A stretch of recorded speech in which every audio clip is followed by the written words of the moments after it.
Hello everyone, in this video I'm going to show you how to save Google Doc as PDF.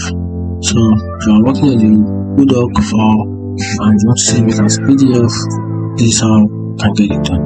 So once you're done with your file in Google Doc, just head over to file, you click on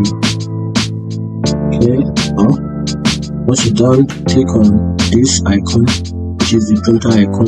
Right here, you can see the print. Click on print.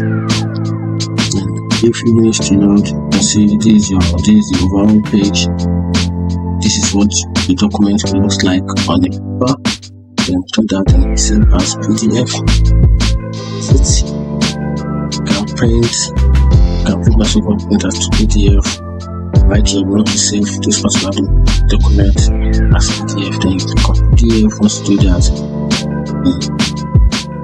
click on save, and that's it. That